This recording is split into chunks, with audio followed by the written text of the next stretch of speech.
Bienvenidos a la videotutoría sobre el ensayo, un ítem muy utilizado hoy en día en todas las disciplinas y que el MEP está promoviendo. Por eso vamos a comenzar recordando en qué consiste el ensayo, cuáles son sus características principales. Recordemos que el ensayo es un texto expositivo, es una exposición de ideas sobre cualquier tema, de ahí la diversidad de este tipo de ítem que se puede usar en todas las disciplinas. Se puede escribir ensayo de cualquier tema y de cualquier materia o especialidad. Es de carácter didáctico porque siempre trata de enseñar algo y es subjetivo porque es la posición del escritor sobre el tema que está tratando. Es importantísimo que el ensayo esté escrito principalmente en una tercera persona del singular, aunque también podemos usar la primera persona pero del plural para tratarnos de identificar con el lector y atraerlo hacia nuestras ideas, que se sienta identificado.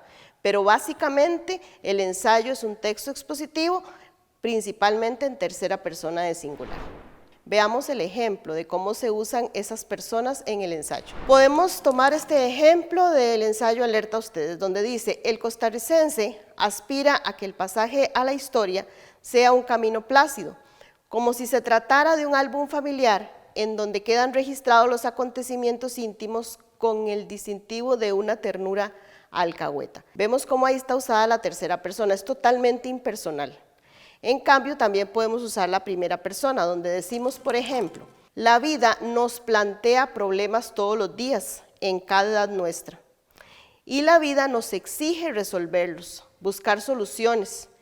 Ahí entonces vemos cómo el escritor utiliza la primera persona del plural, nos plantea problemas para que el lector diga: ah, también me los plantea a mí y también me exige a mí resolverlos. Entonces involucra al lector para que tome posición y no se mantenga simplemente al margen. El ensayo básicamente cumple dos funciones.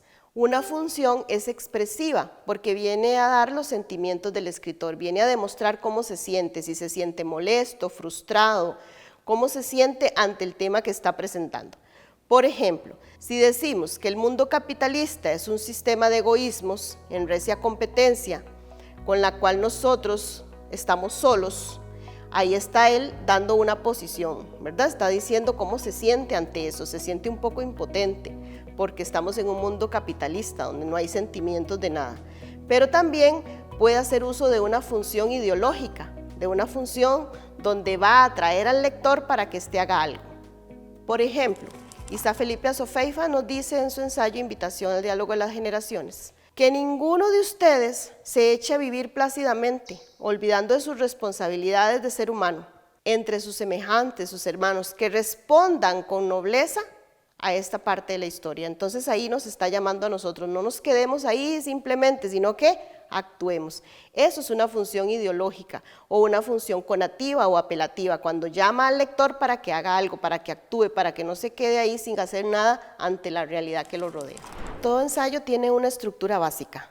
Va a tener un párrafo de introducción, varios párrafos de desarrollo y un párrafo de conclusión. Las antologías de CONET traen todo tipo de párrafos explicados y con ejemplo. Vamos a hacer una síntesis de los tipos de párrafo que podemos usar para introducir, para desarrollar el tema o para concluirlo. ¿Cómo podemos comenzar el ensayo? Nosotros lo podemos introducir de muchísimas formas. Por ejemplo, con una breve afirmación. De forma directa presentamos el tema de una vez, con una síntesis, con una pregunta. Por ejemplo, si estuviéramos hablando sobre los recursos naturales, entonces podríamos decir: ¿qué le vamos a dejar al mundo si no cambiamos nuestra manera de manejar los recursos? Y con una pregunta empezamos el tema. Podemos explicar el título, podemos iniciar con una anécdota también, o con una cita textual, o con una analogía. Todos estos tipos de párrafos están muy explicados y con sus respectivos ejemplos en la antología de CONET. Nosotros podemos utilizar diferentes párrafos de desarrollo. Los podemos hacer a través de párrafos de comparación y contraste, de causa y efecto, de forma cronológica cuando estamos presentando un ensayo y estamos describiendo o narrando hechos de manera cronológica, a través de la ejemplificación, uno de los párrafos más utilizados porque nosotros argumentamos ideas en el ensayo y una mejor forma de argumentar es a través de la ejemplificación. También a través de una enumeración, de una secuencia o un párrafo de problema-solución. Todo este tipo de párrafos están explicados en las antologías de CONET. Muy bien, también tenemos los párrafos de conclusión. Uno de los problemas más serios que tienen los estudiantes a la hora de hacer un ensayo es la conclusión. Generalmente terminan abruptamente el ensayo, están desarrollando y de repente se acabó. Necesitamos darle ese cierre y para eso podemos hacerlo con datos estadísticos, con un aporte histórico, hablando un poquito con una exhortación, llamando a la reflexión, a través de una síntesis de todo lo que se habló, con una pregunta también, una pregunta retórica nos ayuda a cerrar, con una cita textual, inclusive con una analogía. Pero necesitamos hacer ese cierre, entonces eso es una parte muy importante que debemos repasar. ¿Cómo son los párrafos de conclusión? Ahí tienen ejemplos en los textos de CONET para que ahonden un poquito más en ese tema. Una vez que tenemos claro los tipos de párrafos que podemos utilizar, vamos a las etapas para reconstruir el ensayo. En este caso tenemos 3 etapas, la etapa de la planificación, de la textualización y de la revisión. La primera de las etapas es la planificación. Ahí nosotros es donde escogemos el tema. En el caso de Faro nos van a dar una situación y de esa situación nosotros vamos a sacar un tema, a extraer un tema. Una vez que tenemos el tema, si podemos, nos informamos sobre él o escogemos el tema del que más tengamos información en ese momento, porque de lo contrario no podríamos desarrollar el ensayo, no podemos hablar de lo que no sabemos. Una vez que yo tengo el tema elegido, entonces hago una lluvia de ideas, ¿verdad? Hacemos una lluvia de ideas. Dependiendo de la extensión del ensayo voy a ocupar más o menos ideas. Cuando ya tengo establecidas las ideas, entonces empiezo a descartar y decir, voy a tomar de esta lista de 10 ideas, estas 5 y estas las voy a desechar, o estas 6 o estas 8. Y le voy a dar una numeración. Esta me sirve para introducir, luego voy a irme por este lado, luego voy a desarrollar esta idea y le doy un orden lógico, coherente a esas ideas. Ya con eso tengo la etapa de planificación y nos vamos a la segunda etapa, que es la etapa de la textualización. En la etapa de la textualización es donde nosotros escribimos el ensayo, entonces viene y agarramos la idea número 1 que yo había seleccionado y la desarrollo. Se me acabó la idea, pongo punto y aparte. Agarro la idea 2 y en otro párrafo desarrollo la idea 2. Pongo punto y aparte y agarro la idea 3 y la voy desarrollando y el ensayo se va llenando solito, ¿verdad? Entonces no me voy a preocupar por la extensión, sino que cada idea va en un párrafo distinto. Eso significa que si en la planificación yo tenía 8 ideas, en la textualización el ensayo me va a quedar de 8 párrafos. Una idea en cada párrafo diferente. Y ahí voy a tener en cuenta todo lo que yo he aprendido a lo largo de este ciclo escolar de ortografía y de redacción. Las mayúsculas, los acentos, los signos de puntuación, el uso de consonante, el vocabulario, de no repetir mucho las palabras. Todo eso yo lo voy a tener en cuenta a la hora de textualizar. Una vez que terminé el ensayo, viene la última de las etapas, que es la etapa de la revisión. En esta etapa lo que vamos a hacer nosotros es a leer el texto. Lo vamos a leer para nosotros, como si fuera un discurso que estamos dando. Entonces, a la hora en que yo lo leo, voy a ir detectando errores. Que me comí una tilde, se la pongo. Que resulta que hice una pausa y ahí no había ningún signo de puntuación, pongo una coma. Que si hice una pregunta, porque en mi entonación a la hora de leer hay una pregunta, pero no lleva los signos, se los pongo.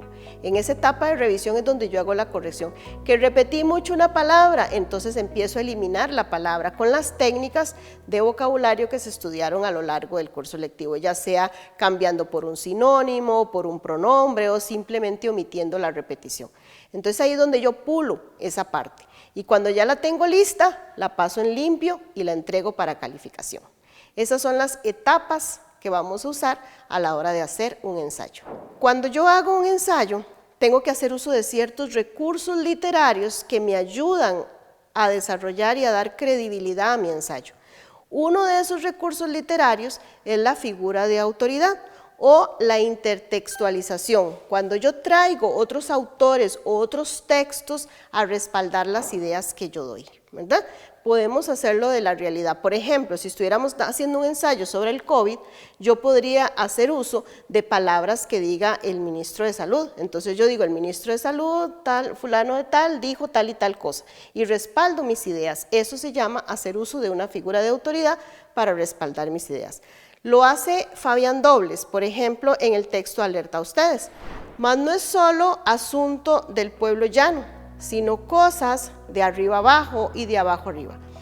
Vayan si no y se lo preguntan al maestro de la novela Juan Varela o a don Federico, el muy señor burgués de Murámonos Federico. Entonces vean cómo el autor trae textos y autores y personajes de textos para respaldar las ideas que está exponiendo. Eso es una forma de hacer uso de la figura de autoridad. Y uno de los recursos más importantes es el recurso de la argumentación. Toda idea que nosotros damos hay que argumentarla. No se trata de decir simplemente, por ejemplo, que el gobierno es corrupto. No, yo tengo que decir por qué yo digo eso. Yo no puedo simplemente lanzar ideas así o críticas de una forma que yo no las pueda respaldar. Entonces todo tiene que estar argumentado. Ahí es donde hacemos uso del párrafo de la ejemplificación. Nosotros damos un ejemplo para argumentar las ideas que damos. Un ejemplo clarísimo nos lo da Yadira Calvo en Inteligencia Sojuzgada, cuando nos dice: la más poderosa arma para reducir a las mujeres a la vida doméstica ha sido siempre y lo será la educación. Pero entonces ella no se queda ahí, sino que nos da un ejemplo. Nos dice, en Costa Rica, desde que se inicia la escritura, generalmente se usaba antes el libro de Paco y Lola. Y nos dice que en ese libro aparece que mamá amasa, mamá lava, mamá cose, mamá lava la ropa, pero papá lee. Y entonces Paco, en una determinada hojita donde está Paco, dice Paco, yo no coso, yo leo con papá, yo leo yo. Y entonces la autora nos dice cómo desde la primera infancia los niños y las niñas empiezan a ver esos estereotipos. Y por eso muchas veces ella concluye diciendo que para la mujer la vida doméstica es su fin último, casarse y ser madres, porque es lo que le ha enseñado la escuela. Ella nos da un ejemplo donde ella respalda esa idea. Yo digo eso porque sucedía esto en la realidad costarricense. Entonces, esa argumentación, esa ejemplificación es un recurso literario muy valioso, porque entonces le decimos a la persona que lee y que nos califica que no estamos hablando por hablar, sino que hay hechos que respaldan las palabras que yo estoy diciendo. De ahí la importancia de este texto, que es el texto de la ejemplificación. Algo muy importante de este tipo de ítem es que siempre va a estar acompañado de una rúbrica y nosotros debemos revisar esa rúbrica para que a la hora de la textualización no omitamos algo importante que nos vaya a ser calificado. Entonces es importantísimo ese detalle. Es un ítem que nos permite a nosotros expresar todo lo que hemos aprendido en una sola parte, ¿verdad? En un solo texto. Nosotros podemos enriquecerlo con citas textuales, con apoyos de otros autores, con textos, y ahí es donde el ensayo se vuelve indispensable en todas las disciplinas. Podrán encontrar también, además de la videotutoría en la página de CONED, material escrito de apoyo sobre el tema del ensayo. Con esto damos por concluida la videotutoría. Muchísimas gracias.